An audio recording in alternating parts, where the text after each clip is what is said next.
Hi, I'm Dr. Bernard Starr. Scientists tell us that the climate change doomsday clock is ticking, with time for effective action running out. Despite numerous climate change disasters, the world's response continues to be compromised by political, economic, and social constraints. What level of disaster will it take for the world to wake up for an all-hands-on-deck, all-out battle to defeat climate change and halt the dangerous warming of the planet? That's the subject of my article in Op-Ed News titled Climate Apocalypse Now: How a Colossal Climate Disaster Could Save Us. Has the staggering deluge of reports of climate change catastrophes around the world desensitized people from responding with appropriate alarm? That seems to be happening. Have we lost sight of a narrowing window for effective action to halt the accelerating warming of the planet before climate doomsday? Like the monster hurricane that struck Florida on August 28, 2022, which was just 2 miles per hour short of a Category 5, weather disasters are now routinely called rare, unprecedented, and historic. But so far, not devastating enough or terrifying enough to shake people loose from their complacency about climate change. Surprisingly, most of the talk in response to Hurricane Ian is about rebuilding damaged or destroyed property, not defeating climate change to prevent repeats or even worse storms. It's also noteworthy that many of the presentations during Climate Week in September 22 and other conferences later were about projects that, even if brought to full functionality, would have little impact on stopping the warming of the planet.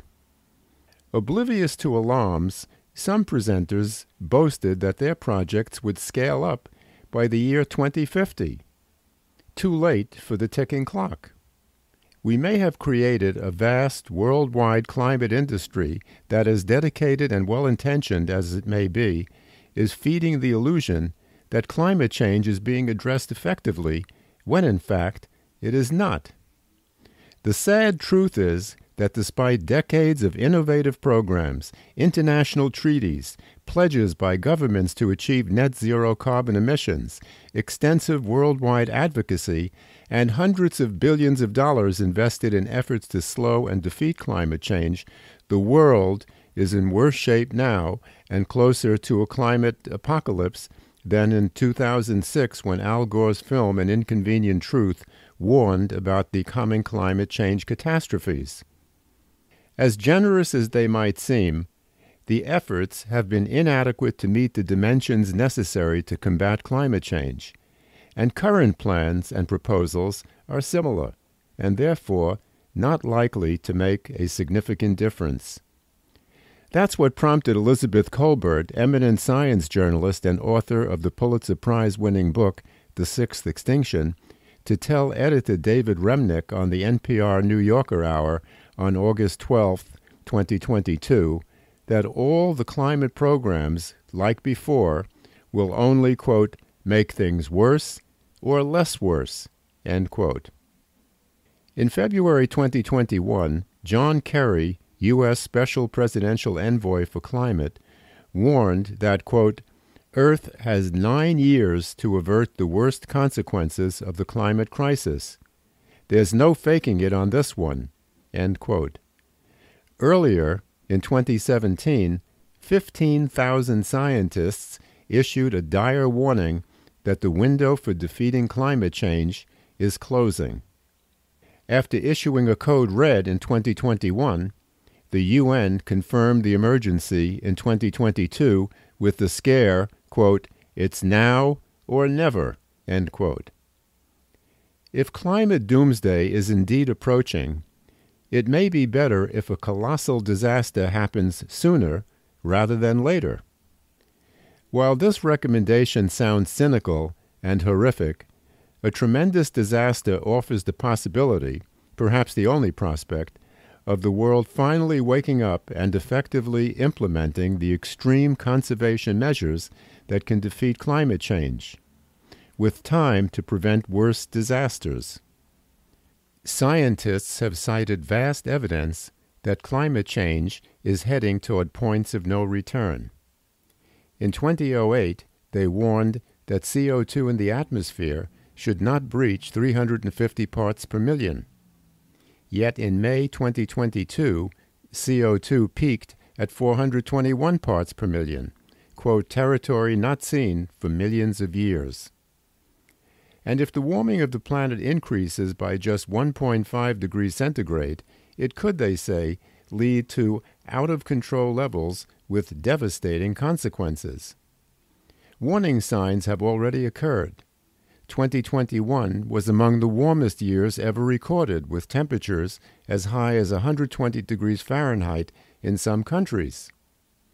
In 2022, China experienced a 70-day heat wave over a large section of southern provinces, with temperatures greater than 100 degrees and as high as 110 degrees on some days, breaking all records. Scientists who understand the gravity of the climate crisis are so alarmed by the inadequate world response and the accelerating degradation of the planet that in January 2022, a group of climate scientists in New Zealand threatened to stop research and go on strike until nations take the action necessary to defeat climate change. They also declared the uselessness of reporting more climate disasters. Other scientists have added their shouts of protest. On August 29, 2022, 5 climate scientists and a political scientist called on fellow scientists to engage in civil disobedience, even risking arrest, to protest the failure of the world community to fully recognize the emergency. For decades, scientists have warned that the warming of the planet will eventually raise sea levels, resulting in the submerging of coastal cities around the globe. The likelihood of that happening jumped exponentially after the report in the November 2022 issue of Scientific American about the deterioration in Antarctica's Thwaites ice shelf. The collapse of the massive Thwaites Glacier would place, quote, the homes of at least 20 million U.S. people and another 50 million to 100 million people worldwide below high tide, end quote. And Sacramento, California, quote, would lose 50% of its homes as ocean water pushes 80 kilometers inland, end quote. What if before that calamity, the lesser rising of sea levels from the melting of icebergs and glaciers resulted in the partial flooding of a major coastal city in the U.S., rendering it permanently submerged and uninhabitable? Would that be the wake-up call that works? Maybe, since it would be obvious that the same catastrophe will be repeated as the planet continues to warm. Will all nations then make the sacrifices necessary to defeat climate change? Would they then offer adequate pledges and stick to them with no concessions to polluting industries? For decades, the fossil fuel industry covered up the rapidly developing crisis of climate change as documented in Jeff Dembicki's new book, The Petroleum Papers, Inside the Far-Right Conspiracy to Cover Up Climate Change. Then there are the climate deniers who claim the crisis is a hoax. The best evidence they have produced is Senator James Inhofe throwing a snowball to, quote, prove that the planet is not warming. A more serious critique is the contention of some scientists that climate change alarm is based on a flawed model. They insist there is no imminent crisis. Since science does not declare absolutes, only probabilities, either side could be correct with varying degrees of probability. If the deniers, scientists, and doubters who proclaim no imminent crisis are right, the consequence will be that we have overspent on programs that have contributed to a healthier planet, among other pluses. But if the alarmists are right, the consequence could be the end of life on this planet. Which side would be best to err on? The answer is obvious. Let's hope that contemplating the terrifying notion that only a colossal disaster can save us will mobilize the world to adopt whatever extreme measures and sacrifices are necessary to save life on this planet. Thanks for listening. I'm Dr. Bernard Starr.